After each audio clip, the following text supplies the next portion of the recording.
কেন বুঝো না? পর্ব 11 লিখেছেন কাফাতুন্নেসা কবিতা। ওনার কথা শুনে আমি ভয়ে আর আতঙ্কে নিজের সেন্স হারিয়ে ফেলি, কিন্তু তাতেও বিন্দুমাত্র দয়া হলো না উনার আমার জন্য। উমর, জি ভাই, বালতি ভর্তি পানি নিয়ে আয়। জি ভাই।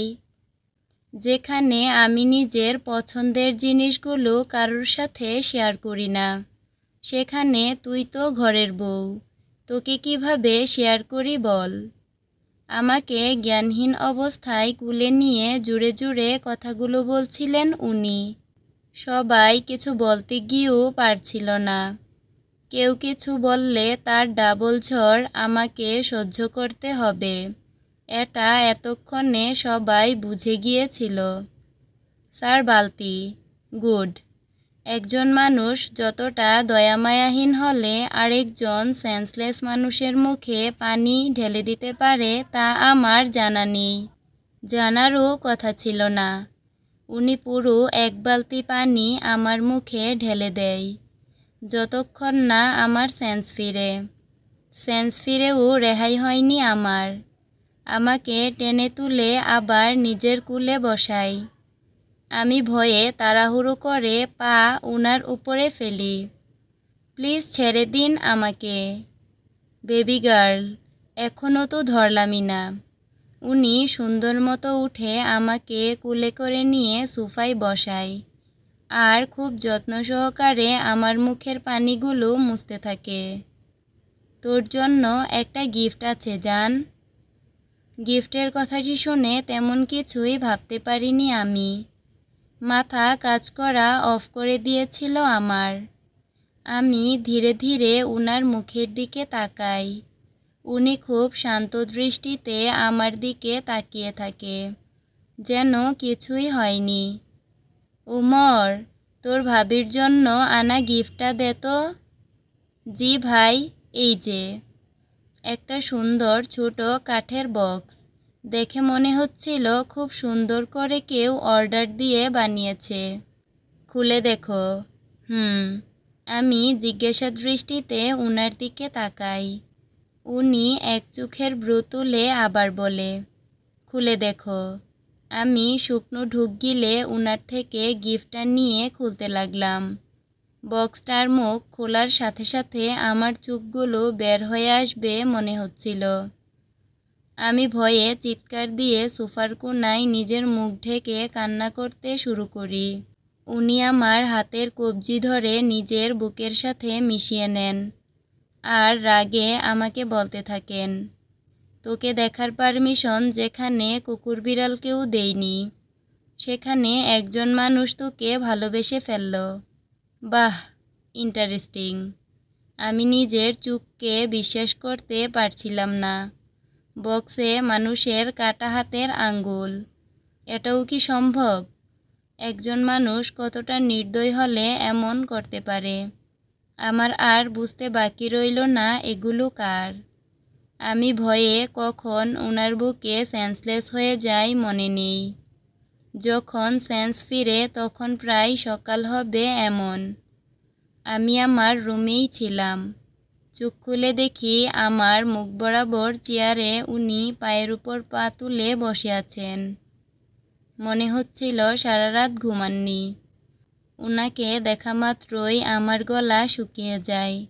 আমি ভয়ে ব্ল্যাঙ্কেট দিয়ে মুখ ঢেকে ফুপিয়ে কেঁদে উঠি। উনি আমার পাশে বসে আর আস্তে আস্তে আমার মুখ থেকে কাপড় সরিয়ে কপালে কিস করে আর তারপরে চলে যায়। পরক্ষণে নিজের গায়ের দিকে তাকাই। সকালের জামা কাপড় ছিল না, রাতের ড্রেস ছিল, কিন্তু আমি তো সেন্সলেস ছিলাম। তাহলে বুঝলাম কাজটা উনারই। আমার নিজের উপরে এক আকাশ সমান আফসোস হচ্ছিল। সকালে, আতিয়া, কালকে কি কিংসুক তোর সাথে? অরিন, না মনি কিছু করেনি। মনি একটা স্বস্তির নিঃশ্বাস ফেলল। আতিয়া, তোকে ওর হাত থেকে কতদিন বাঁচাতে পারবো জানি না, কথাটা বলেই মনি উঠে চলে যেতে চাইল। আমি মনির হাত ধরে বললাম, অরিন, মনি, আমি পালিয়ে যেতে চাই প্লিজ। আতিয়া, সামান্য একজন তোকে ফুল দিয়েছিল বলে আজকে এই অবস্থা। আর যদি তুই পালাতে চাস তাহলে কি হবে বুঝতে পারছিস? অরিন, মনি প্লিজ, উনার এই পাগলামো আমাকে মেরে ফেলবে মনি। আমি আর পারবো না এসব সহ্য করতে। মনি কিছু না বলে কিছুক্ষণ চুপ রইল। আতিয়া, তুই ওর জীবনে এসেছিস ওর ইচ্ছের বিরুদ্ধে। কবে চলে যাবি সেটা ও ঠিক করবে। অরিন, আমি তো আসিনি, তোমরা এনেছ। কেন এই পাপের মধ্যে ফেললে আমাকে মনি? আমার কথা শুনে মনি কেঁদে দেয়। কিন্তু কি আর করার আমাদের? সেদিনটা ছিল আমার জন্য কষ্টের। মনে মনে ভয় হচ্ছিল, আবার কোন অজানা কষ্ট আমার জন্য আসতে চলেছে। যা ভাবলাম তাই হলো। সেদিনের জন্য মিট্রামের জন্য আবার ভার্সিটিতে যেতে হয়েছিল আমাকে। সারাদিন সব ঠিক থাকলেও আধার ঘনিয়ে আসে রাতে। আমি নিজের চোখকে বিশ্বাস করতে পারছিলাম না। এটা কি দেখলাম আমি? কেন বুঝো না? পর্ব 12, লিখেছেন কাফাতুন্নেসা কবিতা। নিজের চোখকে বিশ্বাস করতে পারছিলাম না। এটা কি দেখলাম আমি? কিছুক্ষণ আগে উনার ভয়ে কোনো রকম পরীক্ষা দিয়েই বাসায় চলে আসি। আর নিজের রুমের দরজা জানালা অফ করে রাখি। আমি ভেবে ঠিক করলাম আমি আর উনার সম্মুখীন হব না। কিন্তু আমার ভাবনারা যদি আমার হয়ে কাজ করত, আজকে এভাবে আমাকে পালাতে হতো না। সেদিন সারাক্ষণ রুমে বন্দি থাকার পর মনটা কেমন যেন করছিল। ভাবলাম একটু গার্ডেনে গিয়ে পায়চারি করি। আর যাই হোক, এত রাতে নিশ্চয়ই উনি গার্ডেনে থাকবে না। আর সারাদিন উনার দেখা না পেয়ে আমার ভয়টা কিছুটা কমেছিল। কিন্তু কে জানতো সে ভাবনা ছিল আমার জীবনের সবথেকে বড় কাল। হাঁটতে হাঁটতে মনের অজান্তেই গার্ডেনের শেষের দিকে আমাদের আড্ডা দেওয়ার কাঠের চিলেকোঠার কাছে চলে গেছিলাম। কেন গিয়েছিলাম মনে নেই। হয়তো ভাগ্য খারাপ একেই বলে। আমি চিলেকোঠার একটু কাছে আসতেই কিছু বাড়ি দেওয়ার আওয়াজ পাই। মনে হচ্ছিল কেউ কাউকে বেধড়ক পিটাচ্ছে, নিজের সর্বোচ্চ দিয়ে মারছে। আমি কিছু না ভেবেই চিলেকোঠার দরজার সামনে দাঁড়াই। আর এমন কিছু দেখি যা আমার দেখার কথা ছিল না। কিংসুক মোটা একটা হকি স্টিক দিয়ে একজনকে গরুর মতো মারছে। ওনার এমন ভয়ঙ্কর রূপ আর বীভৎস চাহনি দেখে নিজেকে ধরে রাখতে পারিনি। নিজের অজান্তেই জুড়ে চিৎকার করে ফেলি। আর ওনার চোখ পড়ে আমার উপরে। কিংসুক কিছু না বলে একটা শয়তানি হাসি দিয়ে আমার দিকে তাকায়।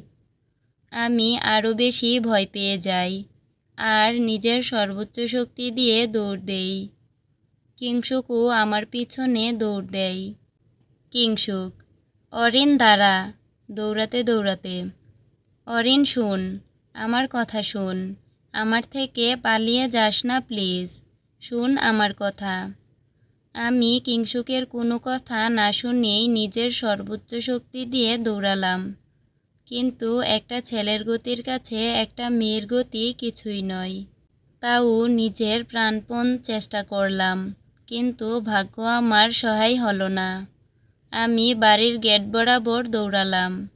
আমি এতটাই বুদ্ধিহীনের মতো কাজ করলাম যে নিজের রুমে না গিয়ে সোজা মেন গেট বরাবর দৌড়ালাম। তখন আমার মেন মোটিভ ছিল উনার থেকে পালানো, কিন্তু ভাগ্য আমার সহায় ছিল না। সচরাচর গেট বন্ধ থাকে এত রাতে। আমার এটাও ধ্যানে ছিল না যে গেট অফ থাকবে। সোজা গেটে গিয়ে দরজার রেলিং ধরে দাঁড়িয়ে থাকলাম। আর দারোয়ান আঙ্কেলকে অনেক রিকোয়েস্ট করতে লাগলাম গেটটা খুলে দেওয়ার জন্য। কিন্তু না, উনি আমার কথা শুনলেন না। উনি পাথর মূর্তির মতো দাঁড়িয়ে থাকলেন। অরিন, আঙ্কেল প্লিজ, দরজাটা খুলুন না, প্লিজ। জোরে জোরে কেঁদে দিলাম। না, কোনো লাভ হলো না। আমার কান্না ওনার কান অবধি পৌঁছালো না। কিংসুক, জান, এত দৌড় দাও কেন বলো তো? তুমি কি আমার স্ট্যামিনা দেখতে চাচ্ছ? শয়তানি হাসি দিয়ে। দেখো, আমি প্রতিদিন জিম করি, আর আমার স্ট্যামিনাও বেশ। ভবিষ্যতে তোমার পরকীয়া করতে হবে না। I can satisfy you, baby girl. কথাটি বলেই উনি আমার খুব কাছে এসে দাঁড়ায়। আমি ভয়ে কোনো কথা না বলে নিজের প্রাণপণ দিয়ে চেষ্টা করতে লাগলাম গেটটা খুলতে। কিন্তু আমি এতটাই বোকা ছিলাম যে লোহার গেট খোলার আমি কে? আমার মতো আরও কয়েকজন মিলেও খুলতে পারবে না। এটা আমার ধ্যানেই ছিল না। Kingshuk, are you tired baby girl? Need my help? আমি আরও ভয় পেয়ে যাই ওনার কথা শুনে।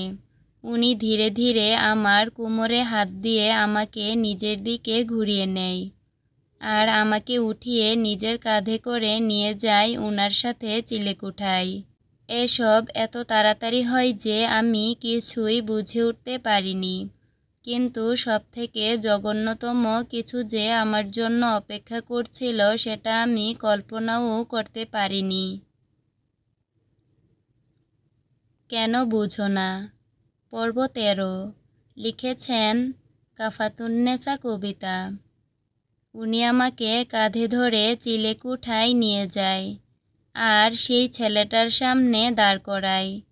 আমাকে শক্ত করে পেছন থেকে জড়িয়ে ধরে আর কাঁধে নিজের মুখ রাখে। উনি এতটাই জোরে ধরেছিলেন যে আমি নড়তে চড়তে পারছিলাম না।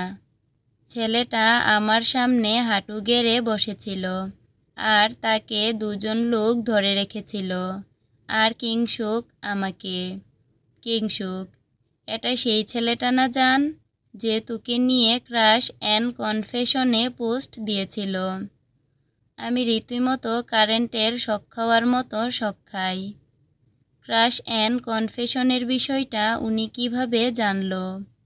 আমাদের ভার্সিটির গ্রুপ তো লক, উনার তো জানার বিষয় নয়। অরিন, আমি জানি না। কাঁদতে কাঁদতে উনি আমাকে নিজের মুখ বরাবর ঘুরিয়ে নেয়, আর শক্ত করে আমার গলা ধরে জোরে জোরে চেঁচিয়ে চেঁচিয়ে বলে, কিংসুক, চুপ, একদম চুপ, কোনো কথা বলবি না তুই। অরিন, বিশ্বাস করুন, আমি জানি না। কিংসুক, তুই সব জানিস জান, কিন্তু আমাকে জানাতে চাস না। এখন বল, তোকে কী শাস্তি দেব? কথাটি বলেই উনি জোরে জোরে হাসতে শুরু করেন। না, এটা কোনো স্বাভাবিক লোকের হাসি নয়, একজন অস্বাভাবিক বদ্ধ উন্মাদ লোকের হাসি। কিংসুক, চল জান, তোকে শাস্তি দেই। কথাটি বলেই উনি পকেট থেকে নিজের রিভলভারটা বের করেন, আর জোর করে আমার হাতে ধরিয়ে দেন। সে যেন এক বীভৎস দৃশ্য। শুট জান। কিংসুক, না। Orin, I said shoot Orin. Kingshuk, please না, আপনি কি পাগল হয়ে গেছেন? অরিন, আমি পাগল, তোর জন্য পাগল, তোর ভালোবাসার পাগল। তুই বানিয়েছিস আমাকে পাগল। I am crazy about you Orin. উনি এমন পাগলের মতো আমাকে ছোঁয়া শুরু করলো। এমন অস্বাভাবিক ব্যবহার কখনোই একজন সুস্থ মস্তিষ্কের মানুষ করতে পারে না। কিংসুক, তোকে তো শাস্তি পেতেই হবে বেবি গার্ল। কথাটি বলার সাথে সাথেই আমাকে ঘুরিয়ে ধরে, রিভলভারটা নিশানায় নেই, আর আমার নিজের হাত দিয়েই সেই ছেলেটিকে শ্যুট করে। না, ছেলেটার মাথায় নয়, হাতে গুলি লেগেছিল। সে যাত্রায় আমি অপরাধী হওয়া থেকে বেঁচে যাই। ছেলেটাকে গুলি করার সময় তার বেশিরভাগ রক্তই আমার মুখে এসে পড়েছিল। আমার আত্মাটা যেন বের হলো বলে। কিন্তু উনি এতটাই স্বাভাবিক ছিল যেন কিছুই হয়নি। প্রতিদিনের কাহিনী এসব উনার জন্য। উনি আমার গালে লেগে থাকা রক্তগুলো নিজের জিহ্বা দিয়ে পরিষ্কার করতে থাকে আর বলে, কিংসুক, তুই আমার আনহেলদি অবসেশন অরিন। তোর উচিত হয়নি আমার জীবনে আসা। এখন আর তুই আমার থেকে পালাতে পারবি না জান। কথাগুলো বলতে বলতে উনি আমাকে ছেড়ে সেই রক্তাক্ত অবস্থায় পড়ে থাকা লোকটার সম্মুখে হাঁটু গেড়ে বসে। I really love her man, I just love her. লোকটাকে মারতে মারতে কথাগুলো বলতে থাকে উনি। না, আমি আর পারছি না, আর সম্ভব নয় আমার দ্বারা এসব সহ্য করা। আমি নিজের সর্বোচ্চ শক্তি দিয়ে আবার দৌড় দেই। না, এবার আর ভুল রাস্তায় নয়। সোজা নিজের রুমের দিকে চলে যাই। শুধু যে আমি একা যাচ্ছিলাম তা কিন্তু নয়, উনিও আমার পিছু নেন। কিন্তু এবার আর কোনো থামাথামি নয়। আমি সোজা রুমে গিয়ে দরজা বন্ধ করে দেই আর দরজার সামনেই হাঁটুতে মুখ গুজে কান্না করে দেই।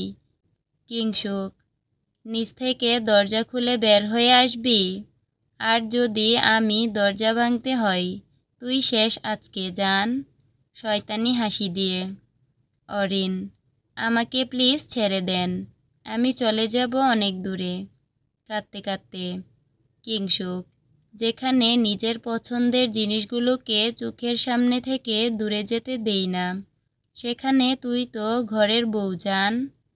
ওনার কথাগুলো শুনে আমি আরও ভয় পেয়ে যাই আর জুড়ে জুড়ে কাঁদতে থাকি। কিংসুক, তুই কি দরজা খুলবি না জান? অরিন, আপনি চলে যান প্লিজ। কিংসুক, ওকে। ওকে কথাটা বলার পর আর কোনো কথা বা দরজায় বাড়ি দেওয়ার আওয়াজ পেলাম না আমি। ভেবেছিলাম হয়তো চলে গেছে, তাই সাহস নিয়ে দরজার সামনে দাঁড়ালাম। না, তখনও দরজা খুলিনি, কিন্তু তখনও বুঝিনি একটু পর কি হতে যাচ্ছিল আমার সাথে। কেন বুঝো না? পর্ব 14। লিখেছেন কাফাতুন্নেসা কবিতা। বাইরে কোনো আওয়াজ না পেয়ে আমি দরজার সামনে দাঁড়াই। ইচ্ছে হচ্ছিল দরজাটা খুলে দেখার উনি কি আসলেই আছেন নাকি চলে গেছেন। কিন্তু না, এবার আর কোনো বোকামি নয়। যত যাই হয়ে যাক না কেন, দরজা আমি খুলব না। কিন্তু কে জানতো, আমার খামখেয়ালি স্বভাবের জন্য নিজের বিপদ নিজেই ডেকে আনব। Baby girl. উনার গলার আওয়াজ শুনে আমি ভূত দেখার মতো ভয় পেয়ে যাই। উনি আমার রুমে, কিন্তু দরজা তো লাগানো ছিল। তাহলে আমি ভয়ে ভয়ে পেছনে ফিরে তাকালাম। যা ভাবলাম তাই হলো। উনি ব্যালকনির দরজায় সুন্দর মতো হেলান দিয়ে দাঁড়িয়ে আছেন। ঠিক কতক্ষণ আগে থেকে দাঁড়িয়ে আছেন সেটা বোঝা মুশকিল। আর মুখে সেই চিরচেনা সাইকো হাসি। অরিন, আপনি? কাঁপা কাঁপা গলায়, খুব ভারী আর নেশা লাগানো গলায় উনি বললেন, বাসর করতে এসেছি জান, এক চোখ টিপ দিয়ে। আমি হতভম্বের মতো ভেবাচেকা খেয়ে গেলাম। ছি। কিংসুক, এখন ছি করার সময় নয় জান, অন্য আওয়াজ করার সময়। সাইকো হাসি দিয়ে। বুঝতে পারলাম আজকে আর শেষ রক্ষা হবে না আমার। উনি যখনই আমার দিকে এগিয়ে আসছিলেন, আমার নিঃশ্বাস ভারী হতে থাকে। হাত পা কাঁপাকাঁপি শুরু করে দেয়। কি করব এখন? উনি আমার খুব একটা কাছে আসতেই দরজা খুলে দৌড় লাগাই উদ্দেশ্য মনির রুম। আর যাই হোক, মনির সাথে থাকলে উনি আমাকে ছোঁয়া তো দূরে থাক, কাছেও আসতে পারবে না। কিন্তু ভাগ্য সেদিন আমার সহায় ছিল না। আমি মনির রুমের কাছাকাছি যেতে তো পেরেছিলাম, কিন্তু নক করতে পারিনি। তার আগেই কিংসুক আমাকে ধরে ফেলে। এক হাত দিয়ে আমার মুখ চেপে ধরে আর এক হাত দিয়ে আমাকে হাফ কুলে নেয়। আর কানে মুখ দিয়ে বলে, আমি ভেবেছিলাম তোকে আরও কিছুদিন সময় দিব, কিন্তু না, তুই তার যোগ্য নস জান। আজকে আর আমাদের মধ্যে কোনো দূরত্ব আমি অ্যালাউ করব না। আমি প্রাণপণে চেষ্টা করতে লাগলাম নিজেকে ছাড়ানোর, কিন্তু পারলাম না। ওনার শক্তির কাছে আমার শক্তি কিছুই নয়। নিজের বিশাল দেহে বন্দি করে নেয় আমাকে। এক প্রকার টেনে হিচড়েই জোর করেই আমাকে নিজের রুমে নিয়ে যান উনি। ওনার রুম এতটাই আধুনিকভাবে বানানো ছিল যে কেউ চেঁচিয়ে চেঁচিয়ে মরে গেলেও অন্যরা জানবে না, আর লক ছাড়া কেউ খুলতেও পারবে না। এ বাসায় সবার থেকে ওনার প্রতিটি জিনিসই বরাবরই আলাদা। না ভয়ে কেউ ওনার সামনে কথা বলে, আর না কারোর সাহস আছে মিস্টার কিংশুক আবিরের বিরুদ্ধে যাওয়ার। ডোর লক করেই উনি আমাকে বিছানায় ধাক্কা দিয়ে ফেলে দেয়। আমি তাল সামলাতে না পেরে হুমড়ি খেয়ে পড়ে যাই। উনি নিজের শার্টের হাতা উপরে উঠাতে উঠাতে আমার খুব কাছে চলে আসে, আর ভয়ে আমি দুহাতে ভর দিয়ে পিছাতে থাকি, কিন্তু কোনো লাভ হয় না। উনি আমার পা ধরে টান দিয়ে নিজের বিশাল শরীরের নিচে ফেলে দেয়। আমি উনার থেকে হাইটে এতটাই ছোট ছিলাম যে আমাকে খুঁজে পাওয়া মুশকিল। এরপর উনি কোনো কথা না বলেই পাগলের মতো কিস করতে থাকেন আমার পুরো গাল, গলা, সব জায়গায়। কিংশুক, আমার এই 30 বছর বয়সের ভার্জিনিটি আজকে ভাঙবো জান। একটু সহ্য করে নাও please. Promise, I will be gentle from tomorrow. উনি উন্মাদের মতো কিস করতে থাকেন আমাকে। উনাকে থামানোর মতো আর কোনো উপায় না পেয়ে নিজের ব্রেন প্রয়োগ করলাম। অরিন, কোন অধিকারে আপনি আমার কাছে এসেছেন? কিংশুক, 5 বছর আগে বিয়ে করেছি, ভুলে গেছিস? অরিন, যেখানে আমি জানতামই না বিয়ের কথা, সেখানে কিভাবে মনে রাখবো বলেন? কিংশুক, ও, বেবি জানতো না বলে রাগ করেছে। আয়, তোর রাগ ভাঙাই। উনি আবার আমাকে কিস দেওয়া শুরু করেন। আমি বুঝতে না পেরে নিজের তর্ক চালিয়ে গেলাম। বল দিয়ে না পারলেও বুদ্ধি দিয়ে পারতেই হবে। অরিন, তখন আমি অনেক ছোট ছিলাম, মানি না আপনাকে স্বামী। কিংশুক, এখন তো বড় হয়ে গেছ, মেনে নাও।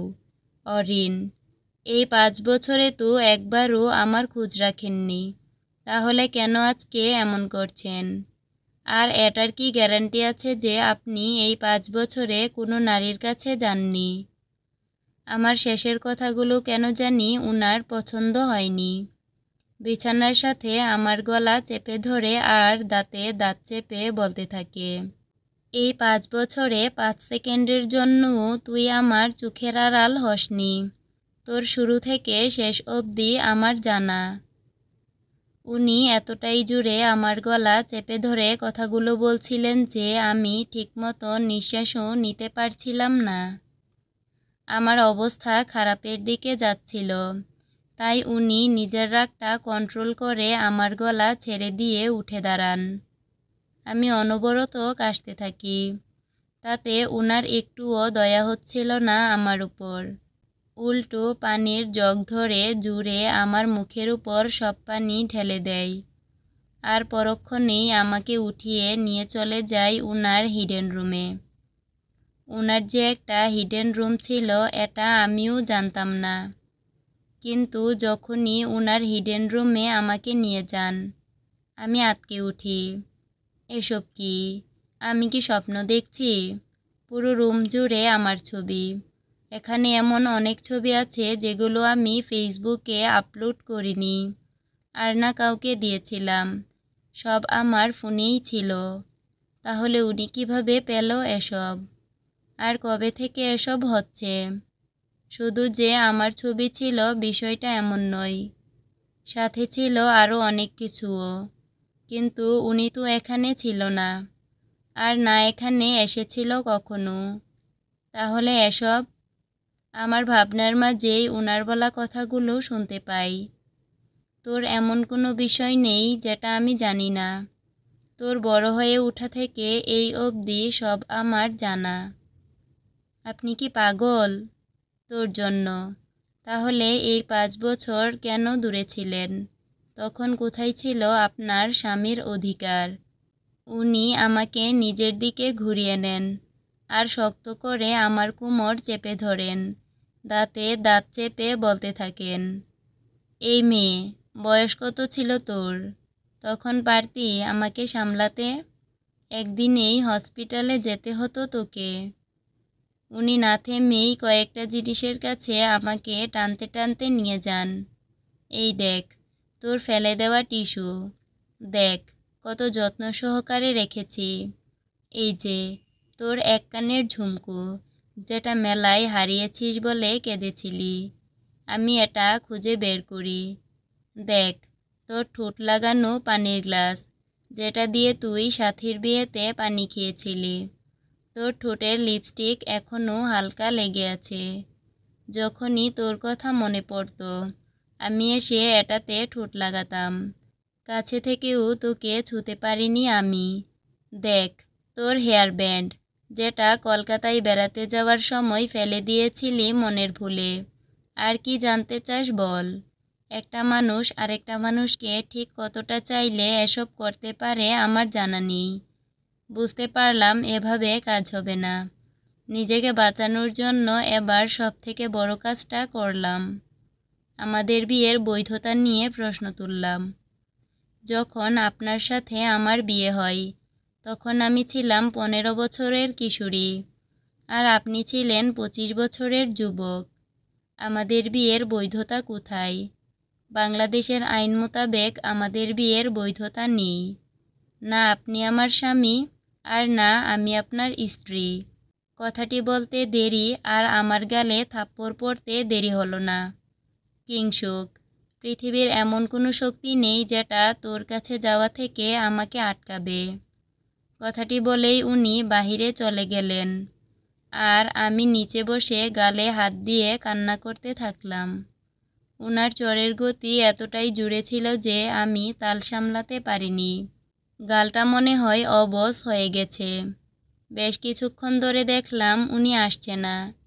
ঠিক তখনই পালানোর সিদ্ধান্ত নিলাম। কিন্তু আমার সিদ্ধান্তে কী বা যায় আসে? কেন বুঝো না? পর্ব 15। লিখেছেন কাফাতুন্নেসা কবিতা। বেশ অনেকক্ষণ ধরে বসে থাকার পর দেখলাম উনি আসছে না। আমি আর বেশি দেরি করিনি। সিদ্ধান্ত নিলাম পালাবো। কিন্তু আমার সিদ্ধান্ততে কী বা আসে যায়? ভাগ্যের যেই সিদ্ধান্ত নেয়ার তা তো আগেই নিয়ে ফেলেছে।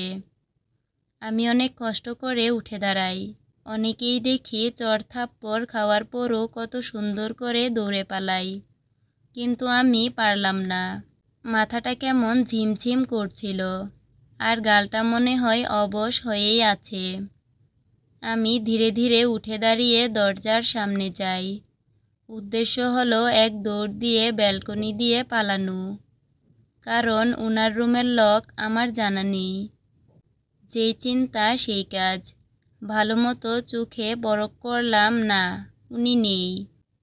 আমি ব্যালকনিতে গিয়ে সুন্দর মতো যেই রেলিং পার হব, অমনি একটা শক্তিশালী হাত আমাকে কুলে নিয়ে নেয়। Kingshuk, how dare you Orin? Orin, আমাকে প্লিজ যেতে দিন। কিংসুক, যেতে দেওয়ার হলে অনেক আগেই যেতে দিতাম। এসেছিস তুই তোর ইচ্ছায়, আর যাবি আমার ইচ্ছায়, মরার পর। যখন খুব শক্তি দিয়ে ধরলে সহজে নড়াচড়া করা যায় না। আমার বেলায় ঠিক তাই হয়েছিল। উনি এতটাই জোরে আমাকে ধরেছিল, মনে হচ্ছিল ছেড়ে দিলেই উনার ব্যাপক ক্ষতি হয়ে যাবে। উনি আমাকে কুলে করে নিয়ে বেড সাইডে দাঁড় করায়, আর ব্যালকনির দরজা লাগিয়ে দেয়, আর চুপচাপ কিছুক্ষণ আমার দিকে তাকিয়ে থাকে। বুঝতে পারলাম ঝড় আসার আগের মুহূর্তের লক্ষণ। আমি মাথা নিচু করে দাঁড়িয়েছিলাম, আর উনি 2 হাত ভাঁজ করে আমার সামনে দাঁড়িয়ে থাকেন। কিছুক্ষণ চুপ থেকে উনি আমার কোমর চেপে ধরেন। কিংসুক, বারবার কেন পালাচ্ছিস জান? আর কত দূরে থাকবি আমার থেকে? একবার যদি কলিজাটা কেটে দেখাতে পারতাম বুঝতি কতটা চাই তোকে। কথা বলতে বলতে উনার নজর পড়ে আমার ঠোঁটে। এই বুঝি আমার সারে সর্বনাশ হলো। কিন্তু না, হঠাৎ উনার ফোন আসায় উনি খুব বিরক্ত হলো আর একটু দূরে চলে যায় কথা বলার জন্য। আমি তখন চারপাশে তাকিয়ে দেখতে থাকলাম পালাবো কি করে। পালানোর ফন্দি আটতে আটতে হঠাৎ আমার হাতে হ্যাঁচকা টান পড়ে। উনি ঝড়ের গতিতে আমাকে নিয়ে বের হচ্ছিল। অরিন, কোথায় নিয়ে যাচ্ছেন আমাকে? কিংসুক, তোকে আদর করার বৈধতা নিতে। অরিন, না না, আমি যাব না আপনার সাথে। চেঁচিয়ে চেঁচিয়ে। Kingshuk, do I need your permission? আমি অনেক চেঁচালাম আর মনিকে ডাকলাম, কিন্তু কেউ আসলো না। আর উনি আমাকে টানতে টানতে নিয়ে যেতে থাকলেন। কিন্তু হঠাৎ আরেকটা হাত এসে আমার হাত শক্ত করে ধরে ফেলে। Atiya, Kingshuk, for God's sake, leave her. Kingshuk, 5 বছর ধরে তুমি আমাকে ওর কাছ থেকে দূরে রেখেছিলে মনি, আর নয়। ওনার কথাই যেন আমার মাথায় আকাশ ভেঙে পড়ে। মনি আমাকে ওনার থেকে দূরে রেখেছিল, কিন্তু মনি তো বলেছিল উনি আমার খোঁজও নেননি। তাহলে? আতিয়া, দূরে নয়, আগলে রেখেছিলাম। কিংসুক, আমার আমানত ফেরত চাই মনি। আতিয়া, ও কি তোকে চাই? কিংসুক, ডাজন্ট ম্যাটার, আমি ওকে চাই, এটাই সব থেকে বড় সত্যি। আতিয়া, সামান্য একজন ওর ছবি তুলেছিল বলে তুই তার হাত ভেঙে দিয়েছিলি।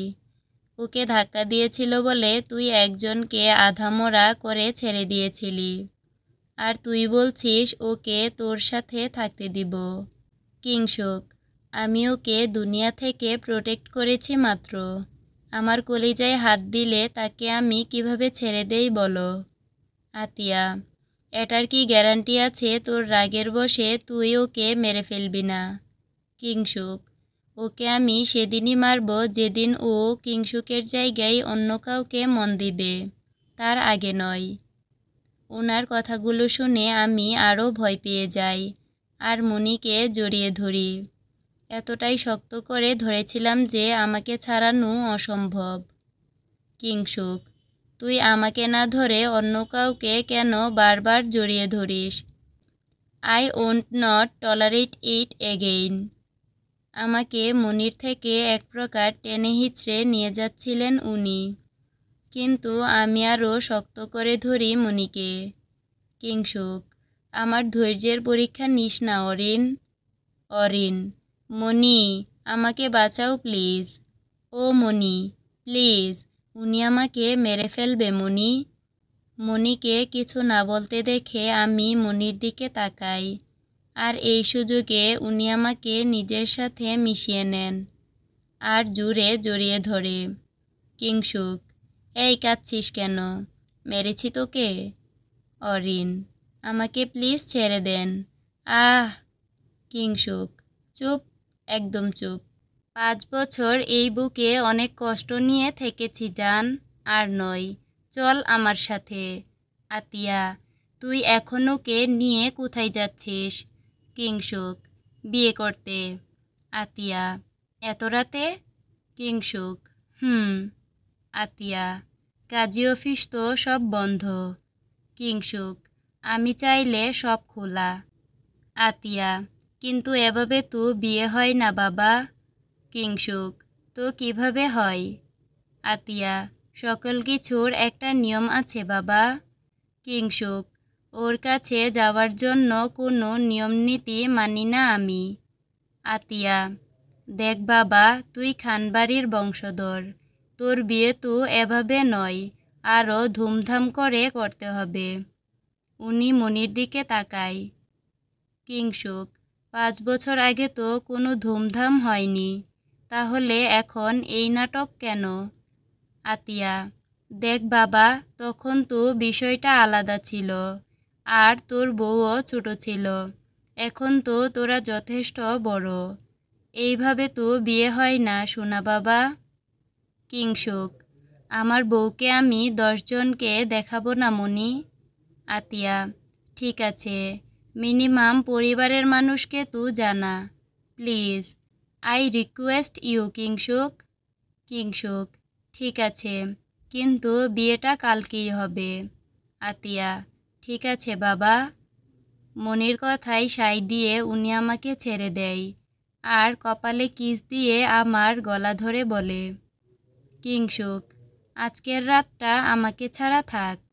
কাল থেকে তোর সকাল, বিকেল, সন্ধ্যা, রাত সব আমার। উনি নিচে চলে যান বিয়ের আয়োজন করতে, সবাইকে বুঝিয়ে দিতে, আর আমি মনির সাথে তার রুমে। কিছুক্ষণ পর: মনি, উনি কি বলছেন এসব? আমি জানি তোর অনেক প্রশ্ন, সব বলবো। মনি: আমি পালাতে চাই। কি?